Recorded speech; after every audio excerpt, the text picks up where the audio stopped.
Hello, good morning, welcome, नमस्ते। कैसे हैं आप सब दोस्तों? ट्रू एजुकेटर के डेली करंट अफेयर सीरीज में आप सभी का फिर से स्वागत है। तो चलिए इसके बाद देखते हैं 27 मई 2024 के महत्वपूर्ण 10 सवाल। आज का पहला सवाल, हाल ही में किस देश के पर्वतारोही ने बिना ऑक्सीजन के माउंट एवरेस्ट पर चढ़ाई किया है? पाकिस्तान, नेपाल, भारत या थाईलैंड? और सही जवाब है दोस्तों पाकिस्तान। चलिए जानते हैं इसके बारे में कुछ।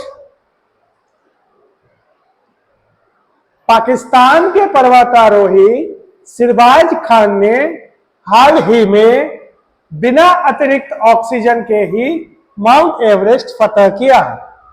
सिरबाज खान एवरेस्ट की चोटी पर पहुंचे और बिना ऑक्सीजन वापस नीचे आने वाले दूसरे पाकिस्तानी बने। दुनिया में सबसे ऊंची श्रृंखला है माउंट एवरेस्ट, जो हिमालय पर्वत का एक श्रेणी है और ऊंचाई जिसकी 8,848 मीटर है। ध्यान रहे, यह नेपाल और तिब्बत के बीच सीमा पर स्थित है। इसे नेपाल में सागरमाथा यानी स्वर्ग का द्वार और तिब्बत में चोमोलंगमा यानी पर्वतों की रानी के नाम से जाना जाता है। तो सिरबाज खान पाकिस्तान के, जिन्होंने बिना ऑक्सीजन के चढ़ाई की। अगला सवाल, विश्व पैरा एथलेटिक्स चैंपियनशिप में महिलाओं की 400 मीटर T20 वर्ग दौड़ में किस खिलाड़ी ने स्वर्ण जीता? कल्पना तिर्की, प्रशांत अमर, दीप्ति जीवन जी या विलियम जैक? और इसका सही आंसर है फ्रेंड्स दीप्ति जीवन जी। चलिए जानते हैं इनके बारे में कुछ।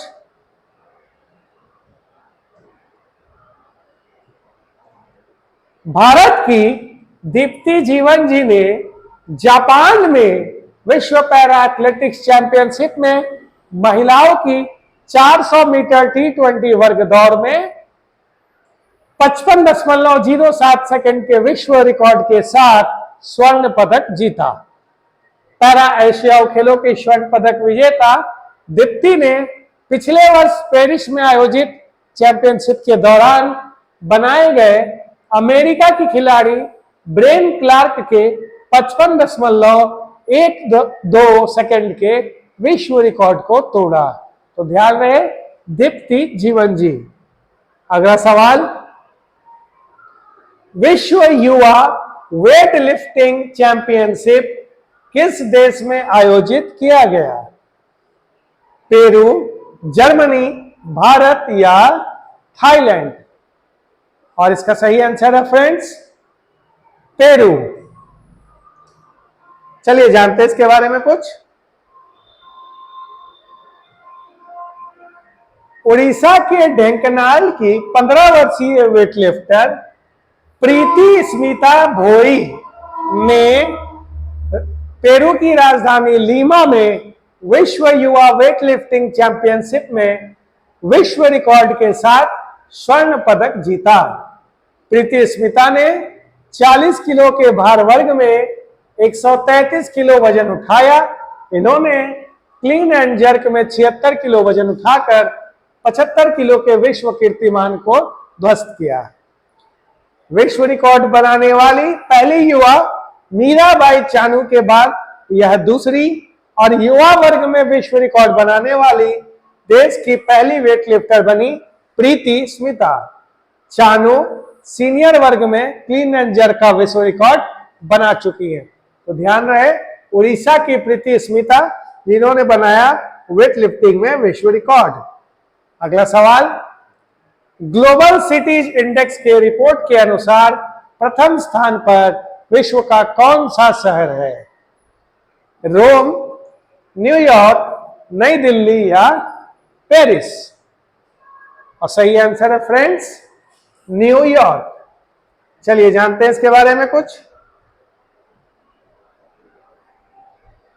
ऑक्सफोर्ड इकोनॉमिक्स ने ग्लोबल सिटीज इंडेक्स के रिपोर्ट के अनुसार जीवन की गुणवत्ता लिविंग स्टाइल के मामले में भारत के दूसरे शहरों से दिल्ली पहले है।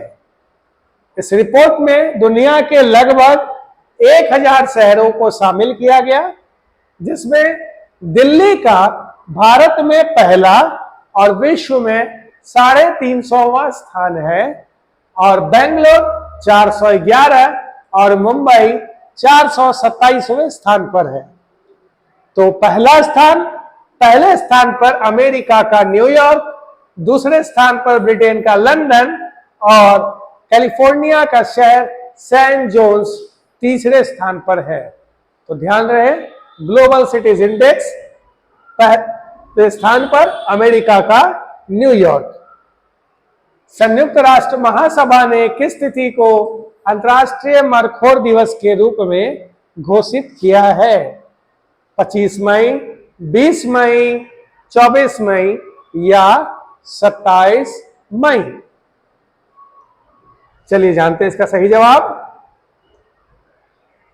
संयुक्त राष्ट्र महासभा ने 24 मई को अंतर्राष्ट्रीय मारखोर दिवस के रूप में घोषित किया है। पाकिस्तान और 8 अन्य देशों द्वारा प्रायोजित प्रस्ताव का उद्देश्य मध्य और दक्षिण एशिया के पहाड़ी क्षेत्र में पाए जाने वाले इस पारिस्थितिक रूप से महत्वपूर्ण प्रजाति के संरक्षण के बारे में जागरूकता बढ़ाना और बढ़ावा देना है। मारखोर, इसे पेंच सिंग वाली बकरी के रूप में भी जाना जाता है। यह पाकिस्तान का राष्ट्रीय पशु है।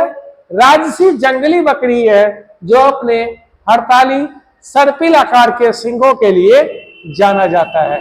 तो 24 मई को अंतर्राष्ट्रीय मरखोर दिवस। चलिए जानते हैं, देखते हैं अगला सवाल। आर्टिफिशियल इंटेलिजेंस ग्लोबल फोरम का उद्घाटन कहां किया गया? मलेशिया, सिंगापुर, दक्षिण कोरिया या चीन? और सही जवाब है दोस्तों दक्षिण कोरिया। चलिए जानते हैं इसके बारे में कुछ। दक्षिण कोरिया के प्रधानमंत्री ने हान डाक-सू ने हाल ही में 22 मई को सियोल में आर्टिफिशियल इंटेलिजेंस ग्लोबल फोरम का उद्घाटन करते हुए कहा कि आर्टिफिशियल इंटेलिजेंस के इस्तेमाल में सुरक्षा देना एक प्राथमिकता है। इस एक दिवसीय वैश्विक फोरम का आयोजन दूसरे आर्टिफिशियल इंटेलिजेंस शिखर सम्मेलन के साथ किया गया, जो 2 दिवसीय कार्यक्रम है। यानी एआई का वैश्विक शिखर सम्मेलन भी दक्षिण कोरिया में आयोजित हुआ, जहां पर एआई ग्लोबल फोरम का उद्घाटन भी हुआ। चलिए देखते हैं अगला सवाल। 10वां विश्व जल मंच 2024 किस देश में आयोजित किया गया? चीन, इंडोनेशिया, थाईलैंड या भारत? और इसका सही जवाब है दोस्तों इंडोनेशिया। चलिए जानते हैं इसके बारे में।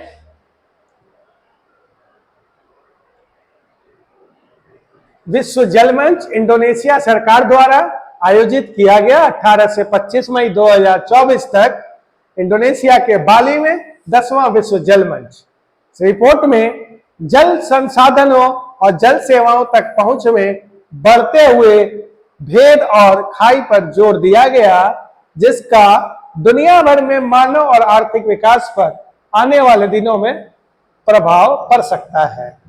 तो विश्व जल मंच इंडोनेशिया में आयोजित हुआ। चलिए देखते हैं अगला सवाल। किस कंपनी द्वारा एआई संचालित महिला वेलफेयर प्लेटफॉर्म सोशल बोट का अधिग्रहण किया गया? बोट, फास्ट ट्रैक, नॉइज या इंटेल? और सही जवाब है फ्रेंड्स नॉइज। चलिए जानते हैं इसके बारे में कुछ। स्मार्ट वॉच और कनेक्टेड लाइफस्टाइल ब्रांड नॉइज ने एआई संचालित महिला social welfare platform social boat का अधिग्रहण कर लिया। इसके बारे में कंपनी के को फाउंडर स्वप्निल वत्स ने पोस्ट किया और अधिग्रहण नॉइज की तकनीकी पेशकशों को बढ़ाने और इसके प्रमुख स्मार्ट पहनने योग्य लूनार रिंग को ध्यान में रखकर किया गया है। तो नॉइज ने अधिग्रहण किया सोशल बोट का। चलिए देखते हैं अगला सवाल। एलोडा कप किस खेल से संबंधित है? शतरंज, मुक्केबाजी, टेबल टेनिस या बैडमिंटन? और सही आंसर है फ्रेंड्स मुक्केबाजी। चलिए जानते हैं इसके बारे में कुछ। एलोडा कप एक अंतर्राष्ट्रीय मुक्केबाजी टूर्नामेंट है जो हाल ही में 12 से 19 मई को अस्ताना शहर के संस्कृति और खेल विभाग और कजाकिस्तान मुक्केबाजी महासंघ द्वारा आयोजित किया गया। 2 बार के विश्व चैंपियन निखत जरीन और मीनाक्षी ने तीसरे एलोडा कप 2024 में भारत के लिए 2 स्वर्ण पदक जीते। भारतीय दल ने 12 पदक जिसमें 2 स्वर्ण, 2 रजत और 8 कांस्य पदक थे, इसके साथ इसका समापन किया। तीसरा एलोडा कप 2024 में कजाकिस्तान की राजधानी अस्ताना में आयोजित किया गया था। और ध्यान रहे यहां पर निखत जरीन और मीनाक्षी ने भारत के लिए 2 स्वर्ण पदक जीता। चलिए दोस्तों देखते हैं हम लोग इसके साथ ही अपना आज का अंतिम सवाल। किस सार्वजनिक क्षेत्र की कंपनी को एटीडी बेस्ट अवार्ड से सम्मानित किया गया है? ओएनजीसी, भेल, एनटीपीसी या बीएसएनएल? इसका सही जवाब है दोस्तों एनटीपीसी। चलिए जानते हैं इसके बारे में कुछ। सार्वजनिक क्षेत्र की कंपनी एनटीपीसी को संयुक्त राज्य अमेरिका में आयोजित एटीडी बेस्ट अवार्ड 2024 में प्रतिभा विकास श्रेणी के लिए तीसरा स्थान दिया गया। एनटीपीसी के उत्कृष्ट मानव संसाधन प्रबंधन के प्रमाण के स्वरूप में यह एकमात्र क्षेत्र की कंपनी है सार्वजनिक क्षेत्र की जिसने पिछले 8 वर्षों में लगातार 7 बार यह पुरस्कार जीता है। और ATD awards association of talent development USA learning and development के क्षेत्र में यह एटीडी पुरस्कार प्रदान किया जाता है जिसकी शुरुआत 2003 में की गई थी। एटीडी अवार्ड्स मिला एनटीपीसी को। तो दोस्तों ये थे आज के महत्वपूर्ण 10 सवाल।